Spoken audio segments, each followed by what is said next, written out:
Can't move on, falling like a shooting star. It doesn't matter where you are, I will be with you, I will be with you. Can't move on, falling like a shooting star. It doesn't matter where you are, I will be with you, I will be with you. Can't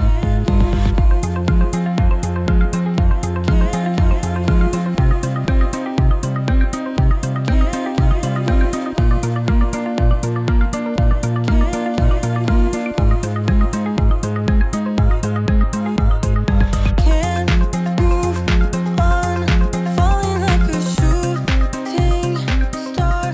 It doesn't matter where you are, I will be with you. Aujourd'hui dans cette vidéo, la première partie de la création de ma pergola pour couvrir ma cuisine extérieure. Tout d'abord, je crée deux supports béton. Je creuse simplement à 30 cm d'épaisseur des fouilles de 40 par 40 dans lesquelles je coule une semelle de 15 cm d'épaisseur ferraillée, sur lesquelles je vais poser ensuite 3 rehausses de piliers de 20 cm de haut. Ensuite, pour une finition esthétique, je pose un chapeau de 8 cm d'épaisseur. L'ensemble sera plus tard habillé de part aimant pour être en cohésion avec ma cuisine extérieure. I will be with you.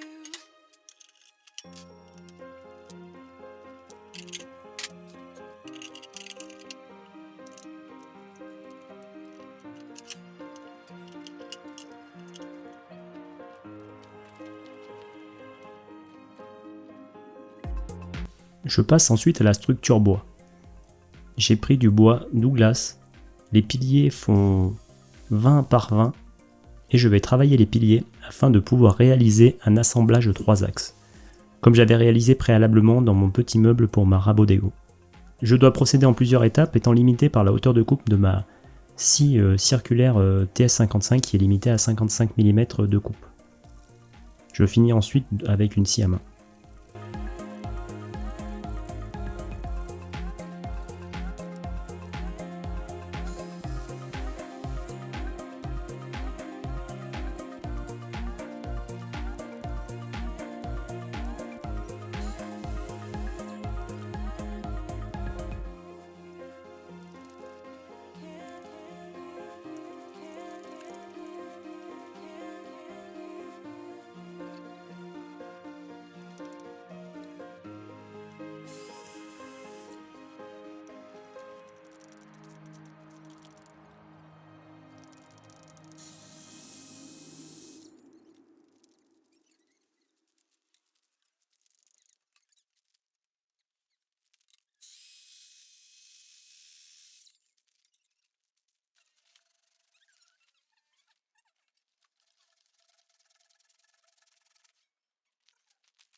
Le pourtour est ensuite réalisé avec la même essence de bois avec des sections de bois de 8 par 20.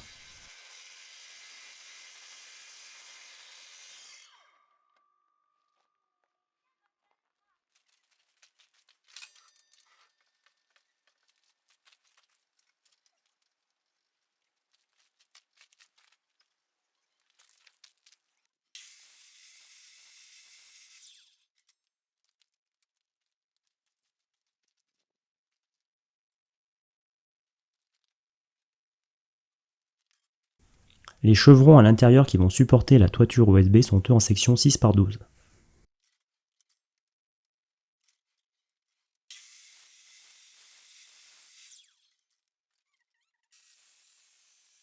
Afin d'avoir une pente sur le toit pour l'évacuation de l'eau et en même temps de conserver un plafond plat à l'intérieur de ma pergola, je coupe donc de façon diagonale afin d'avoir une hauteur à 0 et une pente de 1 cm par mètre, ce qui me fait enlever environ 4 cm sur le bas de mon chevron.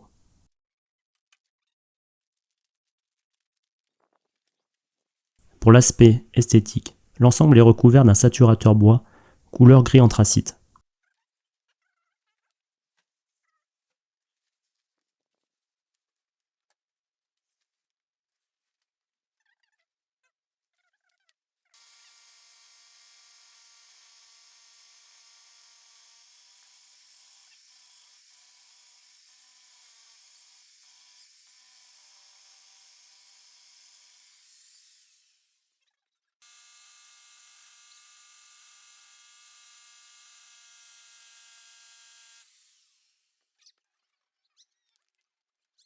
Contre la façade de l'habitation, la première poutre est fixée avec des chevilles de 16 par 140.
La suite est un jeu de construction assez simple.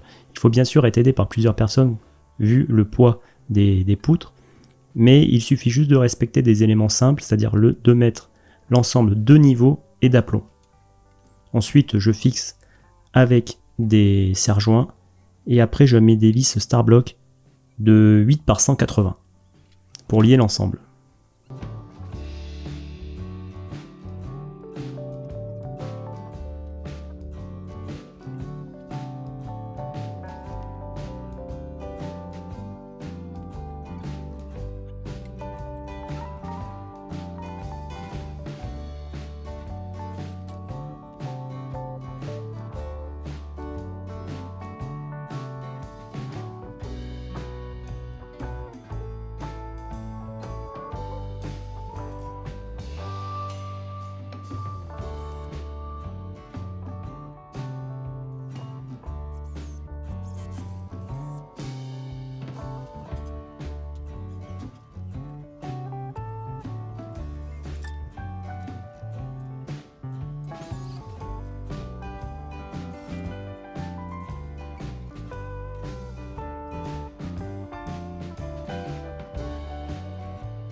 Des sabots métalliques classiques me permettent ensuite de fixer les poutres à l'intérieur de la pergola.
Concernant la couverture, j'utilise préalablement des panneaux d'OSB 3 de 18 mm d'épaisseur.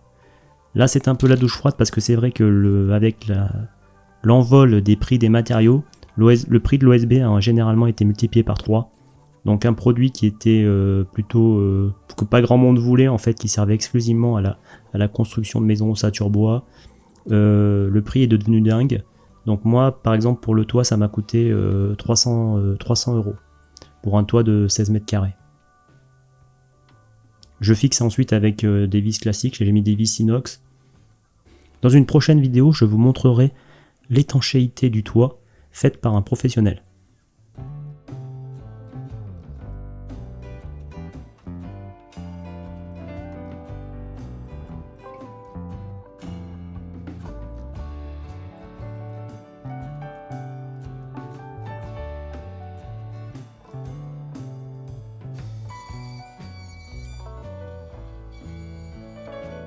Voilà, cette première partie est terminée, merci d'avoir regardé cette vidéo. Il reste encore beaucoup de travail sur l'aspect étanchéité et l'aspect esthétique, mais je vous montrerai tout ça très bientôt. Merci à vous, à bientôt.